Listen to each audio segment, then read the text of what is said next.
คนนี่คืองูนะทุกคนเนาะงูแต่ว่าเมื่อกี้เขาจับปลายพี่จับอีเห็นเด้อนี่เขาเวลาสังเกตเบื้องจากตาเขาจะหูดนะจะหูว่ามันตัวใดเป็นอีเห็นตัวใดเป็นตัวเห็นตัวบางเด้ตัวบางทุกคนเดี๋ยวตะกล้องย่องนะพี่พูดเห็นปะทางต่อเลยทุกคนเด้อทางต่อสวยงามมิลีนี่คือความงดงามของธรรมชาติยามกลางคืนเนาะเป็น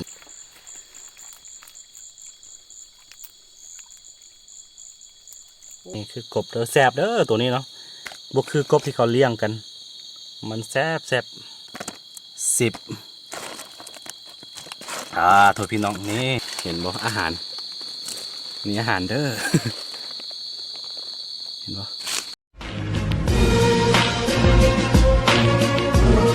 กาวถ้าใครสบายดีทุกคนดีกันมาติดตามมักส้มเนาะยินดีต้อนรับเข้าสู่ซองอาคาน้อยเนาะตอนนี้เฮาอยู่ป่ากันทุกคนเฮาคือตอนค่ำๆแบบนี้เฮาเรียบตามมันน้ำห้วยแบบนี้มันจะมีตัวอีเห็นบ่ตัวบางบ่ตัวมันยังออกมาหากินนะคือค่อยเลือกมาที่ตามแส่น้ำย้อนอย่างเพราะว่าเวลาเดินไปพร้อมมันบ่ได้เสียเปล่าเนาะบ่ได้เสียเวลาเปล่าเฮาจะได้จับปูจับปลาจับกบมันยังไปพร้อมนะเพราะฉะนั้นเดี๋ยวเห็นตัวมันยังเฮาสิใช้ให้ทุกคนได้เบิ่งกันเนาะเฮาบ่ได้มาปลาแบบนี้มันด้านโดนนั่นแหละทุกคนเนาะโอเคหวังว่าเดี๋ยวสิได้เห็นตัวบางตัวอีเห็นหรือว่าตัวมันยังก็แล้วแต่เนาะตัวน้อยๆตัวเล็กๆมันยังก็แล้วแต่เนาะสิท้ายให้ท่านผู้ชมได้ครับได้ชมน้ำกันโอเคมาน้ำกันเลย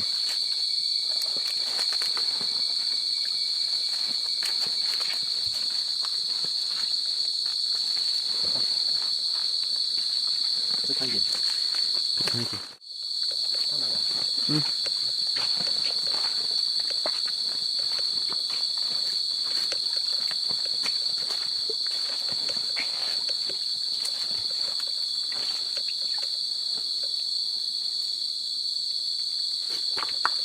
คืออย่างที่บอกไปเมื่อกี้เนาะตามแสน้ำแบบนี้มันจะมีมากไม้มีอย่างซุกหรือเปล่าจะมีกล้วยมีอย่างนะซุกแล้วก็จะมีตัวสัตว์อึดสัตว์มีอย่างเนาะออกมาหากินกลางคืนเนาะเพราะฉะนั้นเขาเผื่อบ่ให้เสียเวลาเปล่าๆนี่เขาสิจับปูจับปลาไปพร้อมเวลาเดินไปเห็นก็จับใส่นี่เห็นนะ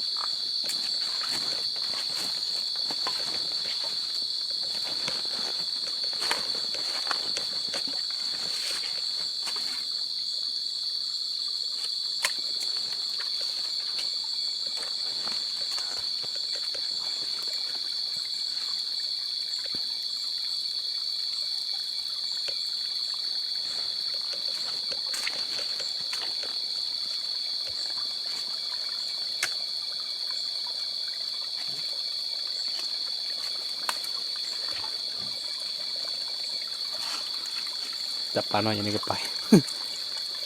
เป็นอาหารพอเดี๋ยวกลับไปเฮือนเอาไปมกกินพี่น้อง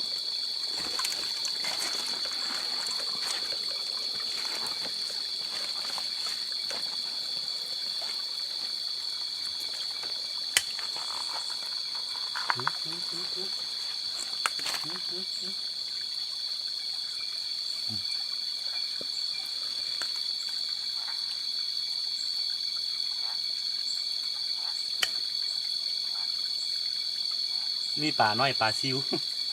ปลาซิวไปมกกินมันแซ่บเลยพี่น้อง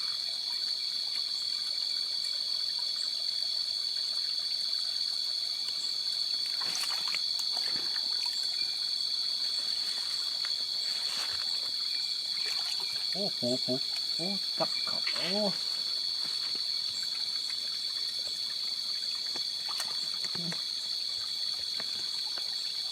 อายปูคนปูนี่ตะกล่อง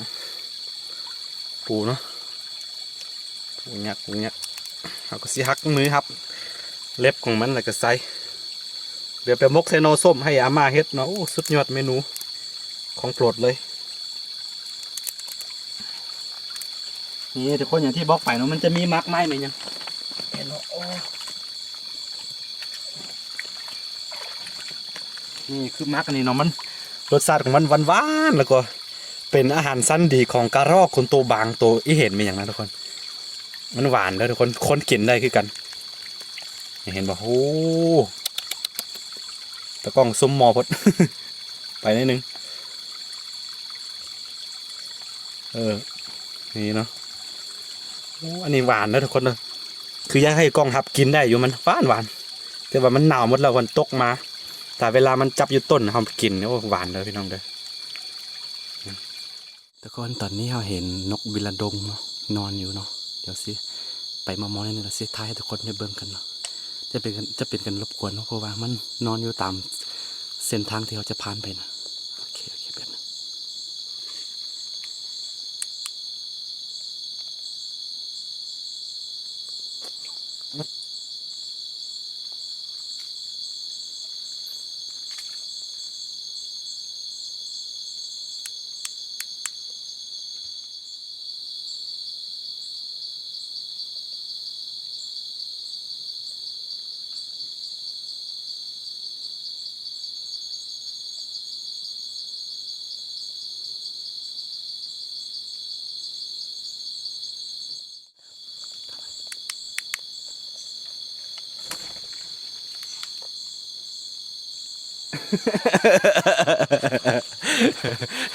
เฮา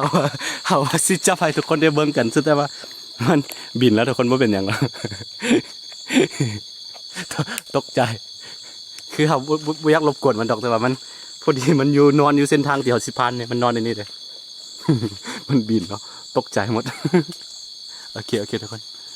สิบ่กวนมันละมันไปทางใดแล้วพุ่นเนาะไปนอนพุ่นเนาะพุ่นเนาะพุ่นไม่เห็นดิ ตกใจโอ้ยมันใครเยอะแล้วก็คือมันไม่เห็นดิทุกคนเห็นบ่มันเห็นตัวบางเด้ตัวบางทุกคนเดี๋ยวตะกล้องย่องเลยพี่พูดมันเห็นบ่เห็นตามันไม่เห็นเดี๋ยวสิชมบึงเนาะเนี่ยโม่มาซะโม่มาตัวบางทุกคนแต่ว่าสูงพด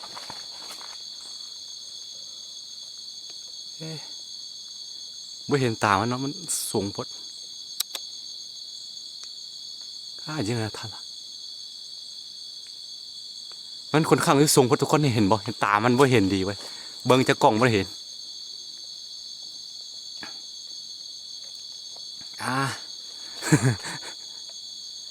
เฮ็ดได้จะท่า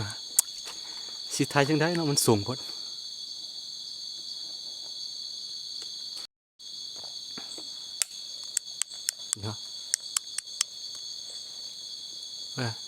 นี่เนาะมันกล้องมันซูมบ่ถึงทุกคนสูงพดนี่เห็นบ่มันเห็นตามันเด้เดี๋ยวเราสิลองซูมเบิ่งว่ามันเห็นบ่เห็นเนาะทุกคนเห็นแสงมันอันนั้นเห็น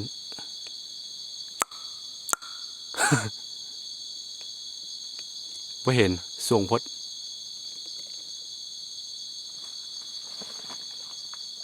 นี่เนาะพุ่นเนาะบ่สั่งบูฮู้ว่าสิท้ายจังได๋ทุกคนเห็นตัวบางยังบ่หนียังอยู่คือเก่าตัวบางตัวสีเหลืองๆเนาะทุกคนเนาะเห็นตามัน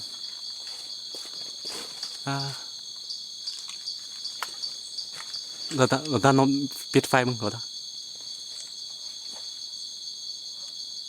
มันค่อนข้างสูงพี่น้องไอ้บูฮู้ว่าเห็นบ่เห็น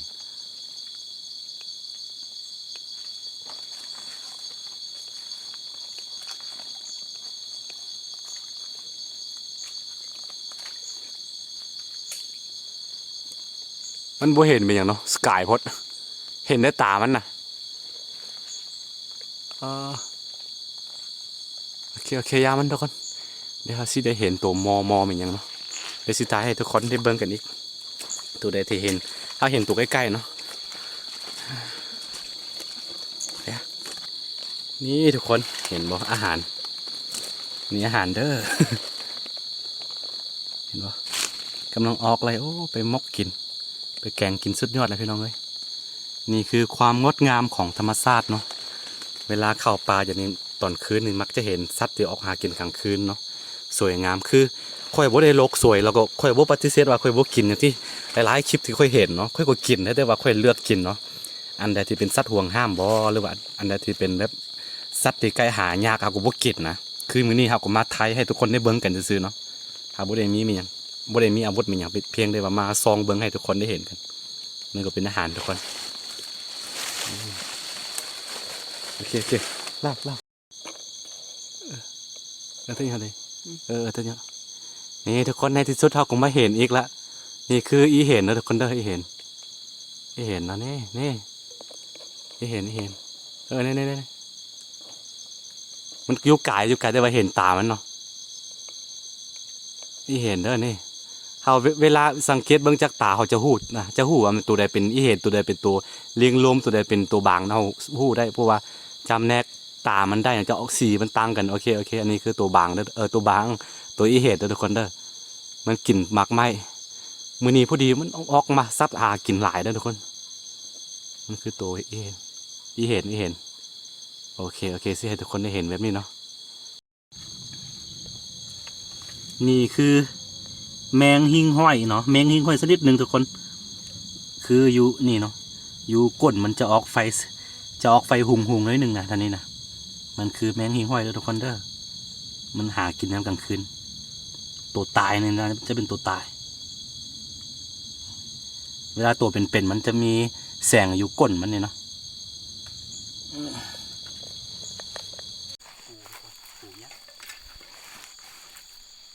ตะกองลงไปโอ้โหปู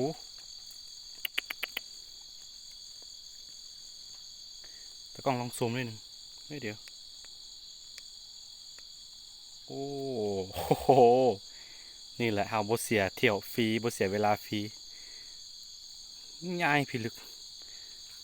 นี่เราได้ปูได้กบเป็นอย่างไรแล้ว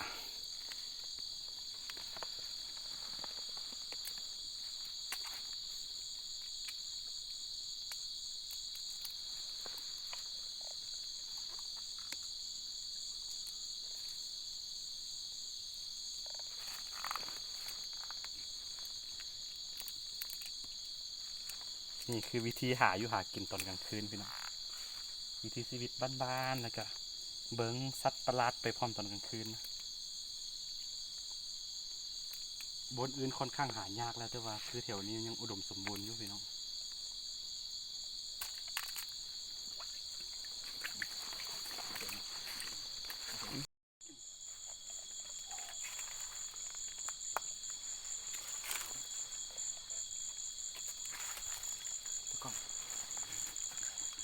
ปู2 ตัวมีปลาคอง่ายไงมันเข้าไปทั้งเดือนเลย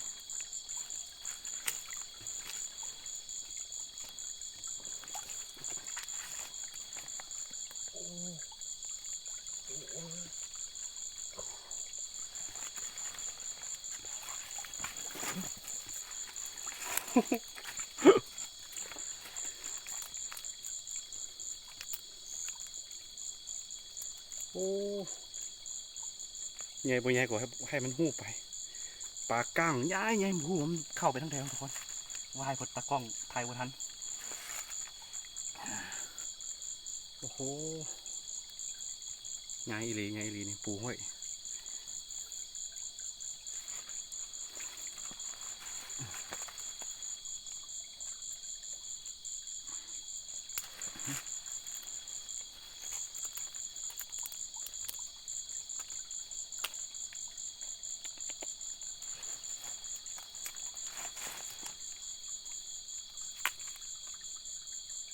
ต้องหักแบบนี้กันบ่หักมันสิออกมาหมดเลยเพราะว่ามืออื่นเขาสิไปเฮ็ดกินเด้หักแบบนี้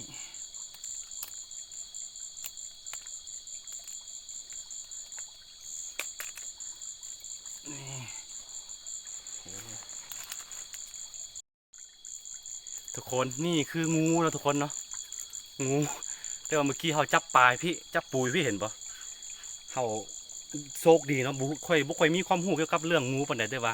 กว่าบนไหนจะว่ามันมีพิษบ่มีพิษนี่กำลังจ้องมองอยู่โอ้อันตรายสุดหัวเกือบทึกมันแล้วนี่คืองูเลยทุกคนเด้อ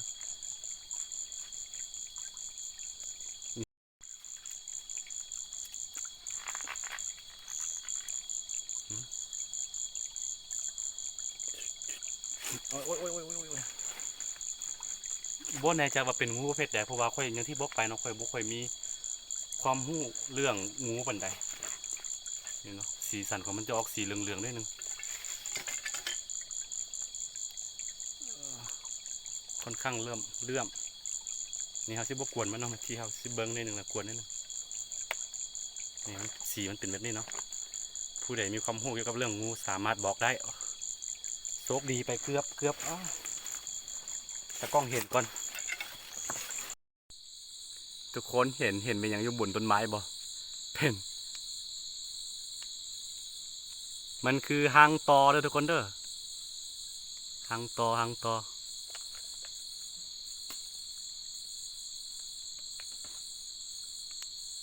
โอ้โหสวยงามคือหมักน้ำเต้าเลยโอ้ยหางตอเด้อพี่น้องเด้อเห็นแม่มันออกไปมาอยู่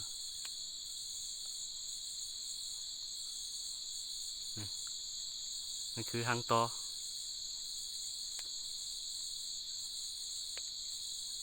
โอเคเอาสิบ่ต้องรบกวนมันเดี๋ยวมันสิตอดแล้วล่ะหางตอเบิ่งนี่เห็นบ่เวลาส้มเข้าไปมันค่อนข้างมั่วๆนิดนึงโซกก็คือเฮาบ่มีงบไปซื้อกล้องมันหยังก็กล้องอันนิคอนพี่1,000นั่นนะตัวนั้นเนี่ยสามารถส้มฮอดดวงจันทร์เลยคันมีตัวนั้นเราสามารถแบบส้มเบิ่งสัตว์มันหยังโอ้ได้สบายเลยทุกคนผู้ใดอยากเป็นสปอนเซอร์ได้เด้อทุกคนเด้อราคาจัก10,000ปลายหนึงประมาณนี้แหละนี่ถ้ามีกล้องนิคอนตัวพี่1,000หั่นนะส้มเข้าไปเบิ่งอันสัตว์มันหยังอยู่บนต้นไม้โอ้สบายเลยได้เด้อเป็นสปอนเซอร์ได้เด้อ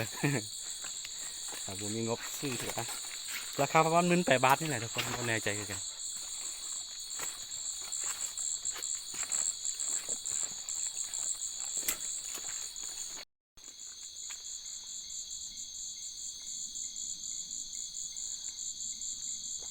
ในนี้นั่นมักไม้มันยังตกน้ำบูฮู้ว่ามันมีตัวมันยังกินแต่ว่าค่อนข้างสูงพดอยู่ต้นนั้นเนาะพูนสูงขนาดโอเคตอนนี้เราที่เดินทางกลับกันแล้วพี่น้องมื้อนี้ก็ได้เห็นหลายสิ่งหลายอย่างอยู่เนาะเห็นหลายสิ่งแล้วก็ได้อาหารไปพร้อมได้เสียเบิ่งอาหาร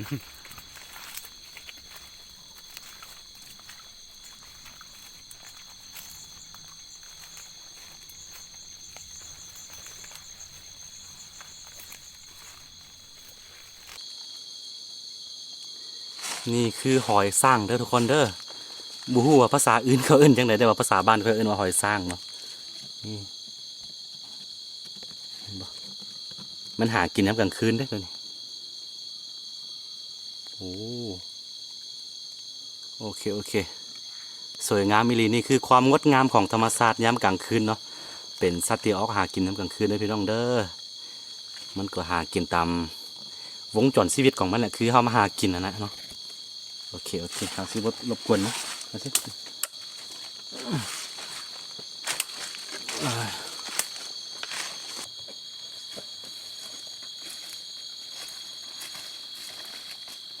โอ้ยครับวันนี้พาทุกคนมาส่องเบิ้งสัตว์ในป่าลึกแล้วก็มาหาอยู่หากินไปพร้อมทุกคนมานี้ที่ให้เบิ้งผลงานกันโอเคทุกคนหลังจากที่เราไปส่องเบิ้งสัตว์แล้วก็ในระหว่างที่เราส่องสัตว์ไปเราก็หาอยู่หากินมาพร้อมตอนนี้เนี่ยเสียเบิ้งผลงานก่อนตะกล้องท็อกพี่แล้วก็ค่อยใจเอานี่ได้กบได้ปูได้ปลาเอาตะกล้องจับเห็นปะเดี๋ยวนี้สิใจเอาก่อนใส่พี่นี่คนเห็นปะพอได้กินนะนี่แหละ1 กบเบิ้งกบก่อน1 กบภูเขาหรือว่ากบมืนเนาะที่บ้านเขาเอิ้น3 4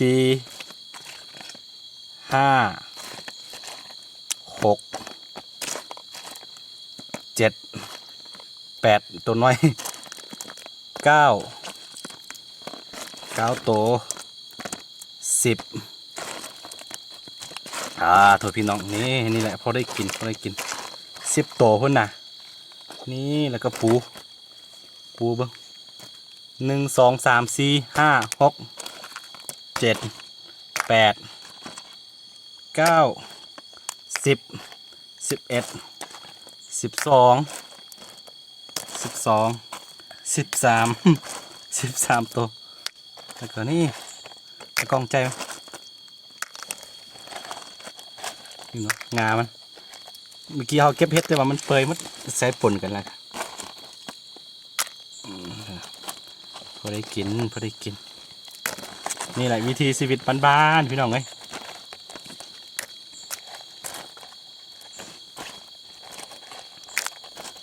นี่เบิ่งนี่โอ้โห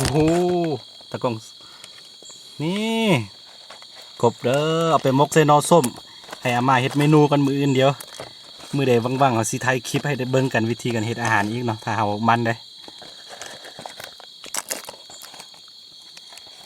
โอเคทุกคนนี่แหละผลงานของเขาเนาะนี่เฮาก็บ่ได้มามือเปล่าเด้ได้อาหารไปกินพร้อมมื้ออื่นนี่เห็นบ่ได้หลายเติบเด้โอ้โหสุดยอดเลยโอ้โหโอเคทุกคนกบนี่คือกบเด้อแซ่บเด้อตัวนี้เนาะบ่คือกบที่เขาเลี้ยงกันมันแซ่บกบมื่นแล้วก็กบภูเขาที่บ้านเขาเอิ้นตัวนี้คือเคียดเด้อบ่แม่นเคียดเด้อตัวนี้เด้อเห็นบ่โอ้โหโอเคทุกคนตอนนี้ก็นี่ผลงานกันมาหากินคือที่จริงเขามาซองสัตว์มาเบิงสัตว์ออกหากินกลางคืนแต่ว่าเขาก็เดินไปตามห้วยเดี๋ยวเขาก็ได้อาหารมาแล้วก็เห็นบ่นี่โอเคทุกคนถ้าผู้ใดมักคลิปบ้านๆแบบนี้ก็อย่าลืมนะกดไลค์กดติดตามซองอาคาน้อยเนาะเผื่อบ่ได้พลาดวิดีโอไม่แม้จะซองอาคาน้อยโอเคแล้วเจอกันไว้ในคลิปหน้าเนาะสำหรับคลิปนี้ไปก่อนพี่น้องสบายดีตอนนี้ก็ดึกแล้วประมาณ10 โมงแล้วทุกคนกลับบ้านกันนี่แหละเอ้ย